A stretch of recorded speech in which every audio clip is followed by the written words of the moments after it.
અને એવું જ પંચામૃત સમાન જેને કલાકાર કહી શકાય. કદાચ બહુ ઓછા ગુજરાતની અંદર એવા કલાકારો એક આંગળીના વેઢામાં આવી જાય એટલા જ કલાકારો છે કે જેમની પાસેથી હાસ્યરસ સાંભળો તો એટલી મજા આવે, જેમની પાસેથી લોક સાહિત્ય સાંભળો તો એટલી જ મજા આવે, અને જેની પાસેથી એમ કહેવાય કે પોતાની એમની લખેલી કવિતાઓ સાંભળો તો એટલી જ મજા આવે. એમના લખેલા લેખ ગુજરાત સમાચાર સદ્દલ બુધવારની અંદર આવે છે, એ વાંચો તો પણ તમને એટલો જ આનંદ આવે, અને એમની પાસેથી લોકગીતો સાંભળો તો પણ એટલો જ આનંદ આવે. એવા પંચામૃત સમાન હાસ્ય કલાકાર એટલે શ્રી સાઈરામભાઈ દવેને એકવાર જોરદાર તાલીઓથી વધાવો. અને વિનંતી સાથે એમને કહું કે આજના કાર્યક્રમને રમતો મૂકે શ્રી સાઈરામભાઈ દવે, એકવાર જોરદાર તાલીઓથી એમનું સ્વાગત. आज की शाम सेना के नाम પાલનપુરના પાદરમાં જ્યારે બેઠો હોવ, વહીવટી તંત્ર અહીંયા સમગ્ર ઉપસ્થિત હોય, બીએસએફના જવાનો પણ ઉપસ્થિત હોય, આદરણીય પર્વતભાઈથી માંડી કલેક્ટર સાહેબથી માંડી અને આટલી વિશાળ સંખ્યામાં આપ બધા ઉપસ્થિત હો, ત્યારે હાસ્યરસની ને લોક સાહિત્યની વાતો તો કરતા જ હોય છે ને કરવાની જ છે, પણ 3 દિવસ પહેલા સુધીના દેશનો માહોલ એવો હતો કે આપણે ગમે કોકનો બર્થડે હોય તોય આપણે એમ કહીએ, અને 10મા ધોરણના સારા ટકા આવે તોય આપણે એમ કહીએ કે અભિનંદન. એ હળવાકથી બોલતા હતું, પણ 3 દિવસ પછી આખો દેશ હવે અભિનંદન બોલે છે ને ત્યારે એની છાતી ભલામણા 56ની થઈ જાય છે. અભિનંદન, એક તાલી તો બનતી હે બોસ આપણા આ જવાન માટે, જેણે એવું કામ કર્યું કે આખા હિન્દુસ્તાનની અંદર આખું હિન્દુસ્તાન જેની રાહ જોતો હોય કે આમ મરદ ભારતના સેનામાં તાકાત કેવી હોય, અને એની ભારતના જવાનની વાતો. ભારતની આર્મી અહીંયા બેઠા છે મિત્રો, અને કોઈ પણ ભારતમાં કોઈ પણ માણસ હોય, કદાચ પરબતભાઈનો સંપ્રદાય માનતા હોય અલગ હોય, મારો અલગ હોઈ શકે, કલેક્ટર સાહેબ કોઈ બીજાને માનતા હોય, આવું બની શકે, આપણા બધાનો ધર્મ અલગ હોઈ શકે, આપણી જ્ઞાતિ અલગ હોઈ શકે, પણ ભારતમાં જન્મેલો કોઈ માણસ એવો ન હોય કે જેને ભારતની આર્મી ઉપર ભરોસો ન હોય. આ છે ને સિયાચીનમાં કે કારગિલમાં કે -45 ડિગ્રીમાં યાદ રાખો કે ભારતનો જવાન જાગે છે, એટલે પાલનપુરમાં આજે ભલા માણસ આ ડાયરો વાગે છે દોસ્તો. એ જવાનો અને સાહેબ સર્જિકલ સ્ટ્રાઇક જ્યારે બરાબર થઈ હતી ઉરી ઉપર ના હુમલાની સામે, અને બરાબર ત્યારે મેં જવાનોને સલામ કરતા કરતા એક શેર લખેલો, અને જવાનો કરતા પણ વધારે સલામ એની માતાઓને સાહેબ, એના પરિવારજનોને. તો આ વખતે તો આખા દેશે એ સાબિત કરી બતાવ્યું કે જવાનો એકલા નથી, જવાનોની સાથે આખો દેશ છે. એના પરિવાર માટે કેટલું ફંડ મોટી સંખ્યામાં મોકલાઈ રહ્યું છે. દરેકને એમ થાય છે કે આની દીકરી, કારણ કે હવે આપણે તો હમણાં ભૂલી જશું, આપણને કારગિલનો એકેય શહીદ કદાચ વાંચ્યું હોય કે પોલીસનો હોય એને યાદ હોય કદાચ, બાકી સામાન્ય માણસ સુધી શહીદ થઈ જાય એ 4-5 દિવસમાં 50 દિવસમાં ભૂલાઈ જાય છે. પણ એના પરિવારજનોની વ્યવસ્થા, એના બાળકોને ભણાવવાની વ્યવસ્થા માટે જ્યારે સામાન્ય જનમાંથી તૈયારી થઈ હોય અને બધાએ એમાં હિંમતથી સપોર્ટ કર્યો હોય, દેશભક્તિનો એક એવો માહોલ જ્યારે થયો હોય, ત્યારે ઉરીના જવાનો માટે, એની જનેતાઓ માટે, જવાનોની જનેતાઓ માટે કાયમ મને એક શેર પર્વતભાઈ બોલવાનું મન થાય કે પૂરી દુનિયા કે ઘર में माँ सदा रोटी बनाती है, पूरी दुनिया के घर में माँ सदा रोटी बनाती है, वही माँ भाग्यशाली है जो फौजी बनाती है. भला मानस, वही माँ भाग्यशाली जो फौजी बनाती है. ત્યારે આજે શિવરાત્રીનું પર્વ છે, સાથોસાથ મહાદેવ તો કાળનો દેવતા છે કાયદેસર, અને આપણે આજના દિવસે પાલનપુરના પાદરમાંથી ભોળાનાથની એ પ્રાર્થના કરવી છે કે હે દાદા, અમારો એકેય ઘટે નહીં અને અહીંયા એકેય વધે નહીં, બસ આટલું જ કરવાનું છે. મારી વાત સાથે ને મારી પ્રાર્થના સાથે સહમત હોય, આપણો એકેય ઘટવો ન જોઈએ, દુશ્મનનો કોઈ વધવો ન જોઈએ, તો ભલા માણસ બે હાથ ઊંચા કરી અને મુઠ્ઠી સાથે ભારત માતા કી, ભારત માતા કી, ભારત માતા કી. અને ત્યારે જવાનો માટે, જવાનોની હોસલા અફઝાઈ માટે એક લખેલી હિન્દી કવિતા વોટ્સઅપ પર ને મારી YouTube channel Sairam Dave official ઉપર તો આ મૂકી મેં, કારણ કે હું શું કરી શકું કે આપણે, હું કે તમે સામાન્ય માણસ છીએ એ બંદૂક લઈને કઈ સરહદ ઉપર જઈ ન શકીએ, આપણું કામ નહીં. એના માટે આ મિત્રો છે, અને ભારતની સેના એ જેવા મર્દ સેના છે, એને દુશ્મન હામી છાતીએ લડે એનાથી કાંઈ વાંધો જ નથી, પણ આ ખદડાઓ જે અંદર ગાડીઓ ઘોસાડીને લડ્યા વગરના હુમલાઓ કરે ને એનાથી હરેરી ગયા ભલામણા. બીકણ છે એક નંબરના, કારણ કે એને ખબર છે કે હામી છાતીએ શહેરની જેમ લડે તો આ હામી છાતીએ લડી શકે એવા છે, પણ આની પાસે એટલી તેવડ નથી, એટલે આ આતંકવાદી હુમલાઓ જે કરાવે છે, જે રીતે સસલાઓની જેમ, શિયાળિયાની જેમ ઘા કરે છે, ત્યારે એક કવિતા લખેલી કવિતાથી મારે આજે પાલનપુરની અંદર ભારત आज की शाम भारत की सेना के नाम જે મારે કહેવી હોય, આ કવિતા તમારા સુધી પહોંચે તો ભારતની સેના માટે અને એને વંદન કરતા મેં મારા શબ્દોમાં લખેલું કે ચલો જવાનો બહત હુઆ, चलो जवानों बहुत हुआ अब खत्म करो बारूदों को, चलो जवानों बहुत हुआ अब खत्म करो बारूदों को, बारूदों के साथ मसूदो हाफिजो दाऊदों को। भारत का अब कोई जवान तिरंगा में लेटेगा। આ જવાનની કોઈ પણ ભારતનો જવાન જ્યારે આર્મી જોઈન કરે છે ત્યારે યાદ રાખવું કે એની બે જ તમન્ના હોય છે, એની બીજી કોઈ તમન્ના રહેતી નથી। બે જ તમન્ના કોઈ પણ ભારતનો જવાન જ્યારે આર્મી જોઈન કરે છે ત્યારે હોય છે। એક પહેલી કે તિરંગો લહેરાવીને આવીશ, બીજી કે તિરંગામાં વીંટળાઈને આવીશ। કાં લહેરાવીને આવીશ અને કાં વીંટળાઈને આવીશ, આ ત્રીજી કોઈ ઈચ્છા ભારતના આર્મીના જવાનમાં હોય નહીં સાહેબ। ભારત का अब कोई जवान तिरंगा में न लेटेगा, अब तो गद्दारों को बारी बारी दोजख भेजेगा। हमने बरसों गीत अमन के चीख चीख कर गाए हैं, हमने बरसों गीत अमन के चीख चीख कर गाए हैं, लेकिन कमबख्तों ने हमको खू के अश्क रुलाए हैं। छुप छुप कर चूहों की माफक बार बार क्यों वार करो, अरे भारत माँ के शेर है हम, शेरों की तरह ललकार करो। भारत माँ के शेर है हम, शेरों की तरह ललकार करो। હવે સાંભળજો, તમને અહીં બેઠેલા એક ને હિન્દુસ્તાની તરીકે આ વાત ગળે ઉતરે તો કે सुन ले दुश्मन तेरे देश में जितनों की आबादी है, सुन ले दुश्मन तेरे देश में जितनों की आबादी है, उससे ज्यादा यहाँ भारत पर मरने को बेटे राजी है। सुन ले दुश्मन तेरे देश में जितनों की आबादी है, उससे ज्यादा भारत पर मरने को बेटे राजी है। और पाकिस्तान तू जितना तेल पूरे साल में खाता है, पाकिस्तान तू जितना तेल पूरे साल में खाता है, उससे ज्यादा यहाँ शनि और पवन पुत्र जी पाता है। यहाँ જેટલું ખવાય છે એના કરતા તો વધારે ભલામણ આ હનુમાનજી ઉપર ચડાવવામાં આવે છે। હવે મને કોઈ પૂછે ને તો મારી, અમે તો આની પહેલા કીધેલું છે, આ યુદ્ધ નહોતું શરૂ થયું એ પહેલાનું મારી એક વિડીયો વાયરલ છે કે બહુ આપણે અહીંયા જેટલું ટોટલ મકાનો છે ને, પાકિસ્તાનમાં જેટલા ટોટલ મકાનો છે એથી વધારે તો આપણે અહીં સુલભ શૌચાલયો છે। આ હું વહીવટી તંત્ર અહીં બેઠું છે એટલે ઇકોનોમિકલ આંકડાઓ કહી રહ્યો છું આ કલેક્ટર સાહેબ। એટલા ખરેખર એનું ટોટલ બજેટ છે એટલું તો આપણે અહીંયા નીતા અંબાણી IPL માંથી કમાઈ લઈએ છીએ, એનું ટોટલ બજેટ છે। અને એથી મોટી વાત, પાકિસ્તાન પાસે જેટલી સેના છે ને પર્વતભાઈ, એટલા તો આપણે અહીં તલાટી મંત્રીના ફોર્મ ભરાય છે। તાલી પાડો તો એકારે પાડો યાર, છૂટક નહીં પાડતા કોઈ, આ દેશની વાત છે। તલાટી મંત્રીના ફોર્મ ભરાય, એટલા તો બેરોજગાર છે હાવ નવરા। હવે તો ગોઠવાઈ ગયા છે પણ કહેવાનું કે ફોર્મ ભરાય 13 લાખના, એટલે એથી વધારે તો એથી મોટી વાત કે તમને ગળે ઉતરે કે આ મારી વાત સાચી છે તો જ વધાવજો સાહેબ।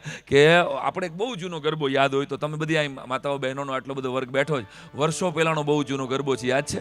પાવલી લઈને હું તો પાવાગઢ ગઈ હતી, પાવલી લઈને હું તો, ભાઈ મને તાલ અહીં બાજુમાં નજીક છે, બરાબર બહુ સારા તમે તબલા વગાડો છો, એકવાર વધાવી લ્યો આ બેયને। આ બંને તબલા વગાડવા જ આવ્યા છે, તમારે વગાડવાના છે પણ અટાણે નહીં। તો દેશ માટે બેઠા છીએ, સેના માટે બેઠા છીએ, અને આપણે બધા અટાણે અમારે તો રાજકોટમાં પર્વતભાઈ મિગ વિમાન અમે કોટેજા ચોકમાં રાખ્યું છે, ખબર છે ને? રૂપાણી સાહેબે મિગ વિમાન રાખ્યું છે, તે કોર્પોરેશનને એ ટેન્શન હતું ક્યાંક આ ઉપાડીને ભાગી ન જાય, ભાટ કરતો ભડાકા કરી આવું, બધાને એમ થઈ ગયું છે સીધો અટાણે બોર્ડર ઉપર જઈને હું 2 ભડાકા કરી આવું, એવો માહોલ।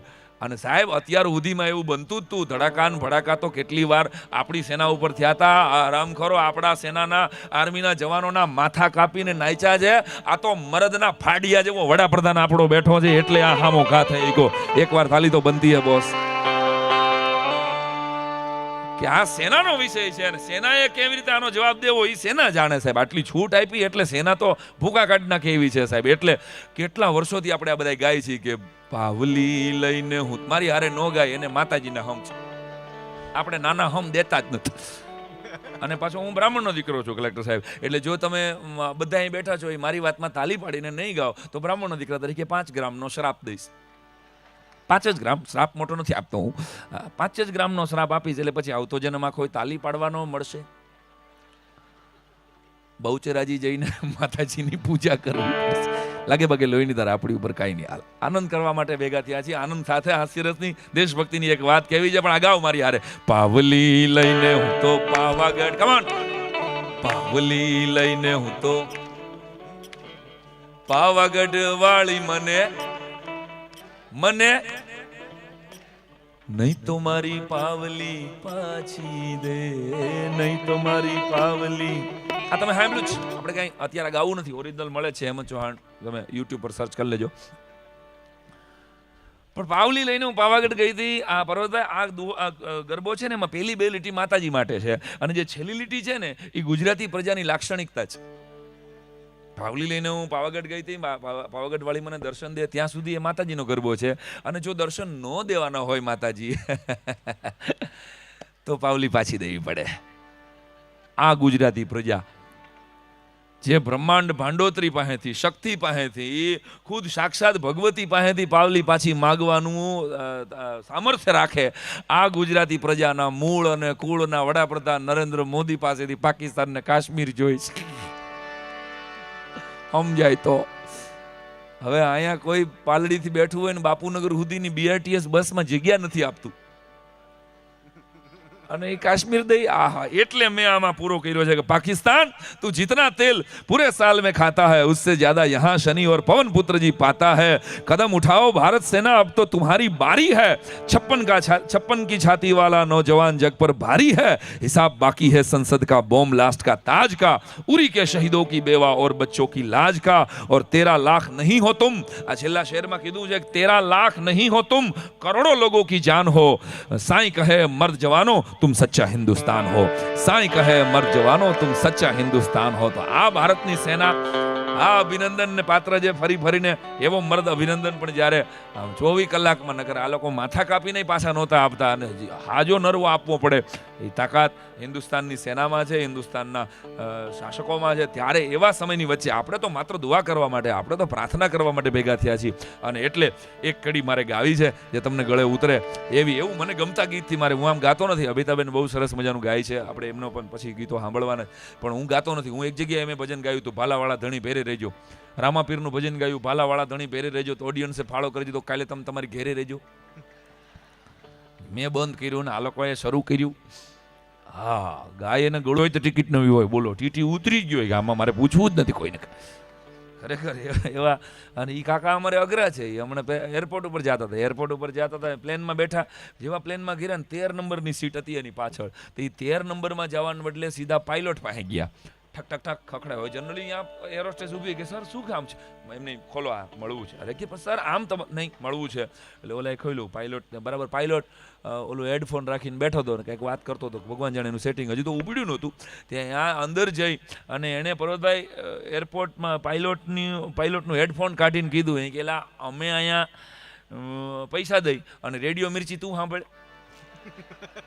હું અહીં બેઠા બેઠા પિક્ચર નાખી હેડફોન કાઢી નાખી. અરે ભાઈ આ રેડિયો મિર્ચી નથી સાંભળતો હોય કે હું ભાઈ. એટલે આ કાકા અમારે ગમે એની યાર બાંધી લેવા. એસટીમાં બેઠા હતા, તે એસટીમાં બેઠા હતા અને હાથ ઊંચો કરીને બેઠા હતા. મેં કાકા કેમ એસટીમાં હાથ ઊંચો કરીને બેઠા છો? એ ક્યાંય બોર્ડ તો માર્યું છે હાથ ઊંચો કરીને બસમાં બેસો. નથી સમજાણું હજી ગણાય ને. હાથ ઊંચો કરીને બસમાં બેસો, અહીં લખ્યું છે કે નહીં? અરે પણ મેં કીધું આ અંદર હાથ ઊંચો કરીને નથી બેસવાનું, બહાર રોડ ઉપર હાથ ઊંચો કરી અને પછી બસમાં. અલ્પ વિરામ ભૂલાઈ ગયો છે અમુક લોકોને તો ખરેખર. અમુક એક જગ્યાએ મને આવ્યો સાંઈ બાબા ગુજરી ગયા તમે ને. હવે ક્લર્ક સાહેબ આને મારે શું કેવું બોલો તમે? સાંઈ બાબા, અરે ભાઈ એ સાંઈ બાબા અલગ, હું અલગ, હું જીવ તારી હામો ઊભો છું. હા મને કે ભૂલાઈ ગયું. એ અમુક જગ્યાએ તો અમને ભટકાય. સાંઈરામ મને કે તમારું નામ સાંઈરામ એટલે સિંધી જેવું લાગે, અને અટક દવે એટલે તો બ્રાહ્મણ કે નહીં? મેં કીધું હા ભાઈ ગોંડલનો ડિલક્સ બ્રાહ્મણ. તો મને કે તમારી જાતિ કઈ? મેં કીધું નર જાતિ. પછી એને મને કાંઈ આમાં શોર્ટ થવાનો છે ભાઈ. સેનાની સાથે મારો કાર્યક્રમ નથી આવતી વખતે રાખવો પડે એમ ને, જોજો ભાઈ. તિથિમાં બધાને આવવું પડે. પાછું પરબતભાઈ કહે કે બહુ સારા કલાકાર હતા, અને છેલ્લો કાર્યક્રમ અહીં કર્યો. એવું ન થાય ભાઈ, જોજે. આમાં માઇક છે ને, માઇક અને વાઇફ આ બે 4 અક્ષરના સ્પેલિંગ છે. આ બેમાં તફાવત એટલો છે કે માઇકની સામું બોલે, વાઇફની સામું ન બોલી શકાય. આમાં બંધ કરવાનું સ્વિચ આવે. આ બગડે તો રિપેર થાય, અને હાવ બગડે તો ભંગારમાં દેવાય. હા હા હા હા. એટલે મારા વાલા પતિ પત્ની સાથે બેઠા છો, ઘણા બધા મિત્રો શિક્ષકોની વાત કરી, ઘણા બધા શિક્ષકો છે આની અંદર. બહુ સારી વાત કહેવાય. શિક્ષક મીંડાવાળો ચોખ્ખો બોલે ને એટલે અમને ખબર પડી જાય કે આ આપણી નાયતી છે. મીંડાવાળો શ ચોખ્ખું બોલે અવશ્ય. અને ભાષાની ભૂલ ઓછી કરે. અમારા ઘરની બાજુમાં ગુજરાતી ભાષાના એક શિક્ષક છે બરોબર, બનેલી ઘટના, અને બહુ જૂના જમાનાના ગાંધીવાદી જમાનાના શિક્ષક, અને ધોતી પહેરે, આપણા જૂના ઓરિજિનલ બંડી બરાબર, માથે ટોપી, અને જોરદાર શિક્ષક. તો એ ક્યારેય જોરથી ન બોલે અને શુદ્ધ ગુજરાતી બોલે. તે મને એ ટેલિફોનની દૂરભાષ જ કહે. મને કે દૂરભાષ કહેવાય સાંઈરામભાઈ, ટેલિફોન ન કહેવાય. એમ સારું. તો મેં કીધું આ મોબાઈલને શું કહેવાય? ગુજરાતીમાં મોબાઈલને શું કહેવાય? ભાઈ એને ગુજરાતી કર્યું, ગુજરાતીને મોબાઈલમાં કહેવાય, મોબાઈલનું ગુજરાતી થાય ભ્રમણભાષ. હવે આ કેવું લાગે બરોબર? હું તમને કહું જરાક સાહેબ તમારો ભ્રમણભાષ ક્રમાંક નોંધાવો ને. તમે ગોટે ચડો ને કે આ શું માગે સાંઈરામ સાહેબ ભાઈ. જરા તમારો ભ્રમણભાષ ક્રમાંક નોંધાવશો, અથવા તો મને સંક્ષિપ્ત સમાચાર સેવા ઉપર આદેશ આપજો, જે મારી ચિત્તવૃત્તિને પોષક રહેશે. એટલે SMS ગુજરાતી આપણું ભદ્રમ ભદ્ર જ કરીએ તો ગોટે ચડી જાય સાહેબ. આ અમુક શબ્દો તો આપણને એમ છે કે આપણા જ છે, જે એકચ્યુઅલી આપણા છે જ નહીં, એકચ્યુઅલી પણ નથી. પણ ગુજરાતી આપણે ખરે, અને ગુજરાતીઓ કે ઇંગ્લિશ બોલે એટલે ખબર પડી જાય. થેન્ક યુ હો, આજે હો આવે ફેણ ચડાવીને, આહા સોરી હો. હો તો ઇંગ્લિશ મીડિયમમાં થ્રુ આઉટ ભણનારા તમે મળો, થેન્ક યુ હો, એટલું તો આવે જ. એક જણાને મેં એડ્રેસ પૂછેલું અમદાવાદમાં, કે એડ્રેસ બતાવો ને. મને કે અહીંથી સ્ટેટ સીધા જાઓ, અહીંથી સ્ટેટ સીધા જાઓ. સાંભળજો, સ્ટેટ સીધા, આ ભાઈ જાય છે એમ, સ્ટેટ સીધા જાઓ, પછી એક ગોળ સર્કલ આવશે, પછી એક ગોળ સર્કલ આવશે, પછી ત્યાં ફ્રન્ટમાં સામે ગ્રીન લીલી શોપ હશે, ત્યાં ડાબી બાજુ લેફ્ટ વળી જાજો. ભાઈ કીધું કાં અંગ્રેજી બોલીને કાં અંગ્રેજીનું આપણને ખરેખર, આપણે ઘણી વાર એવું થાય કે સામે ફોરેનર હોય એટલે તો આપણે ઇંગ્લિશ જ બોલવાનું હોય, આવું એક એમ. અને અમદાવાદમાં સીધી અત્યારે હવે તો પ્રવાસી ભારતીય દિવસ નક્કી થયા પછી તો ખૂબ બધા વિદેશી મિત્રો આવે. વિદેશનો એક જુવાન આવ્યો હતો, સીધી સૈયદની જાળી જોવા માટે ઊભો હતો. અને એમાં હવે આ લોકો છે ને લખ્યું હોય પણ છતાં એકવાર તો કન્ફર્મ કરે જ કે આ, એટલે એને કોઈને અમદાવાદીને પૂછ્યું, આ બનેલી ઘટના, કે ઇઝ ધીસ સીધી સૈયદ જાળી?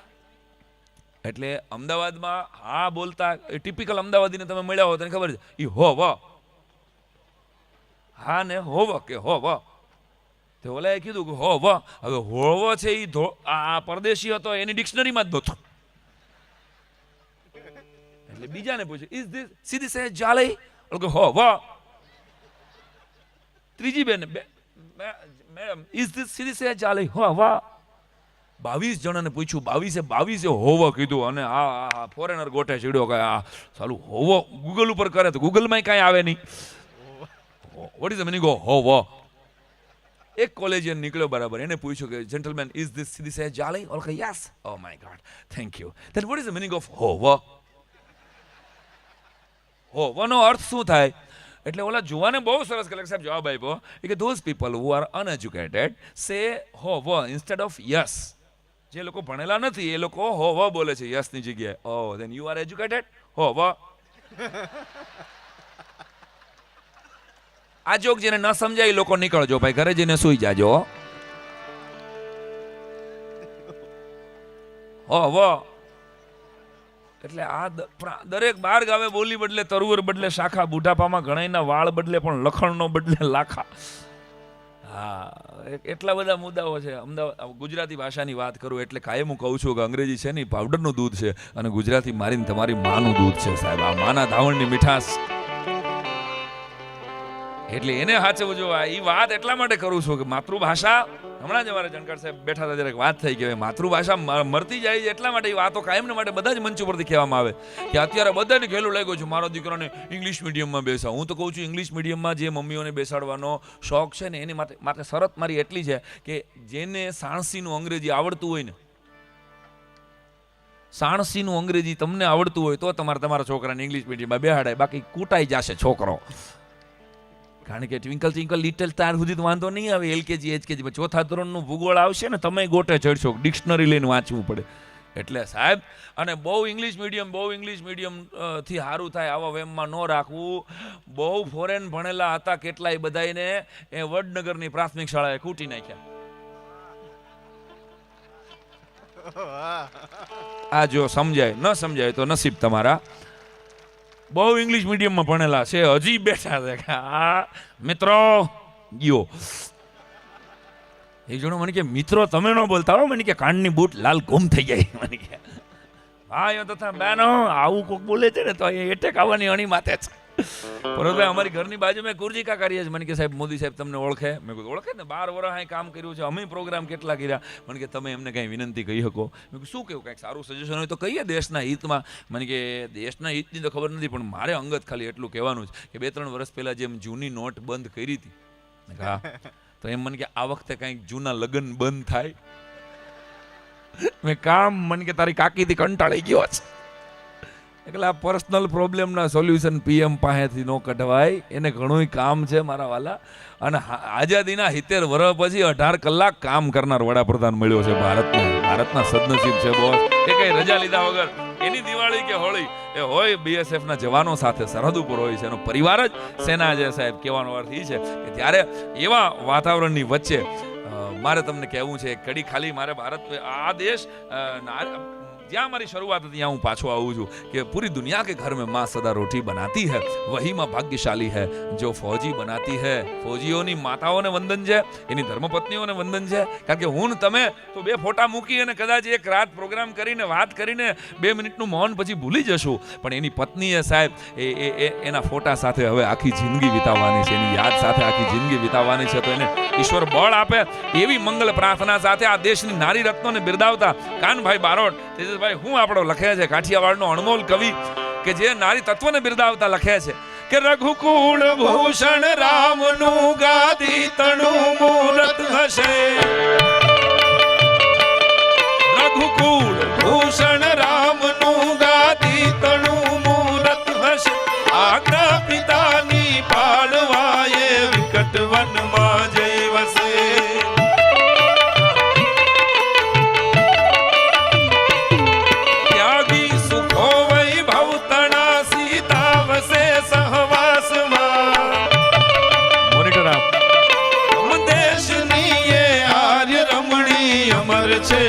ઇતિહાસમાં ભાઈ અમર છે, ઇતિહાસમાં ભાઈ અમર છે, ઇતિહાસમાં.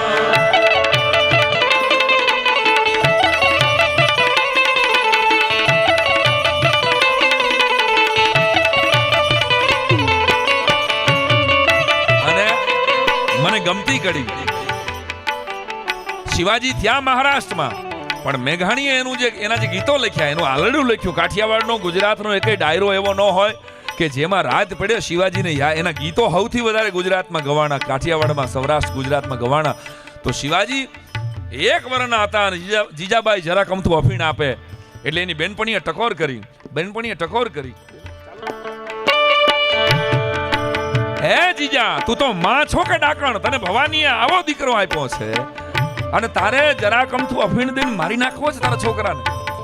તેથી આ દેશની જનતા જવાબ આપે છે. આ જવાબ જીજાબાઈ જ આપી શકે, બીજા કોઈની તેવડબારી વાત છે. એને એમ કીધેલું મને ખબર છે બેન, મને ખબર છે મારા પેટમાં 9 મહિના ગળથોલિયા ખાઈને જન્મો છે. આ શિવાજીએ કાલ હવારે મોટા થઈને આ દેશના ધર્મની રક્ષા કરવાની છે, આ દેશની ભગવી ધજાને હાચવવાની છે. મારા ધાવણ ઉપર મને એટલો ભરોસો છે કે મારા શિવાને હામી છાતી કોઈ નહીં પછાડી શકે, કોઈ નહીં હરાવી શકે. પણ કાલ હવારે કોઈ દગાબાજ દગો ફટકો કરીને અફીણ પાઈને એને મારી ન નાખે ને એટલે એના કોઠાને જરા કમથી અફીણની ટેવ પાડું છું. ભલા માણસ, આવી જનતા, આવા વીરતાના સંસ્કારો જ્યાં આપ્યા હોય જે જીજાબાઈએ અહીંયા શિવાજી જન્મે ને એટલે એક કડીમાં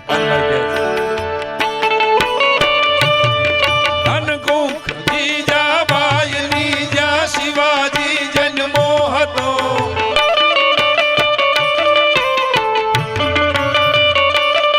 તલવાર કેરી ધારથી હિન્દુ ધર્મ રાખ્યો હતો. હડકાર કરતી પુત્રને મરજે સમર મેદાનમાં.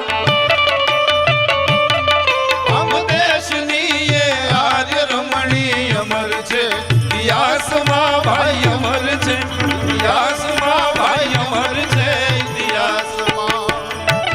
અમ દેશની આ આર્ય રમણી અમર છે ઇતિહાસમાં. આ મર્દામર્દ વાતો શિવાજીની, મહારાણા પ્રતાપની વાતો ડાયરા દ્વારા જીવતી આવે છે. મને પૂછવામાં આવે કે ડાયરો એટલે હું, ત્યારે હું એમ કહું કાયમ કે ગામડું બોલે અને શહેર સાંભળે એનું નામ ડાયરો. એથી આગળ તો તો કે ચોયણી બોલે જીન્સ સાંભળે એનું નામ ડાયરો. એથી આગળ તો કે બાજરાના રોટલા બોલે અને ભલામણા પીઝા સાંભળે આનું નામ ડાયરો છે. આમાં ડાઈ વાતો છે, જે વીરરસની વાતો, જે દેશભક્તિની વાતો કોઈ ને કોઈ રીતે ગીતો દ્વારા, વાતો દ્વારા ડાયરાએ તો 500 વર્ષથી, 1000 વર્ષથી જીવતી રાખી છે. ઈ પરંપરાનો વાહક છું. ત્યારે આ કડી મને ગમે છે આજે બરાબર ઉચિત. અરવલ્લી માયાટ ચિત્તોડ ગઢથી છૂટતો રાણો રજળતો થઈ ગયો. અરવલ્લી માયાટ કીએ શાહની શામો થયો.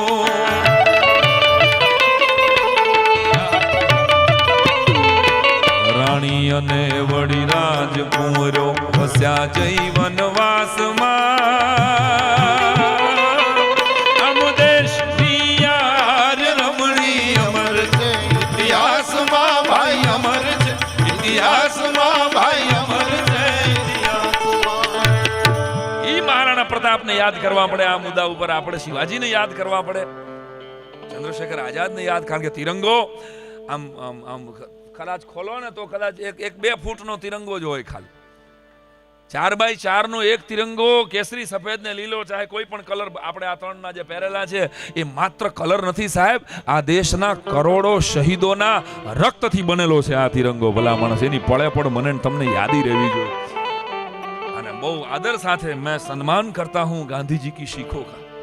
મારો શેર આ કોઈ અજાણ્યા કવિનો છે, પણ આજે મારે એટલે કહેવો છે કે તમારા સુધી પહોંચે તો એને વધાવજો. મેં સન્માન કરતા હું ગાंधी की सीखों का, लेकिन मुझ पे कर्जा है भगत सिंह की चीखों का. लेकिन मुझ पे कर्जा है ભગત સિંહ કી ચીખો કા. ગાંધીજીના જન્મ પહેલા સાહેબ દેશ માટે જે મરી ગયા, જેના કુટુંબમાંથી કોઈ MP MLA મિનિસ્ટર નથી થયા, કોઈ નગરપાલિકાનું સદસ્ય નથી થયું, જેને કોઈ સરકારી નોકરીઓની પણ રાહ નથી જોઈ, એને તો માત્ર હિન્દુસ્તાનની માં ભારતીના ગુલામમાંથી બહાર કાઢવા માટે એ લીલુડા માથડા વધારાઈ ગયા છે. એને આપણે જો ભૂલી જાય તો આપણા જેવી નફટ પ્રજા કોઈ ન કહેવાય. मैं सम्मान करता हूं गांधी जी की सीखों का, लेकिन मुझ पे कर्जा है भगत सिंह की चीखों का. इसी આગળ એક બહુ આમ અઘરો શેર મેં કીધું ને કે ગાંધીજી બરાબર 1910 માં આવે છે.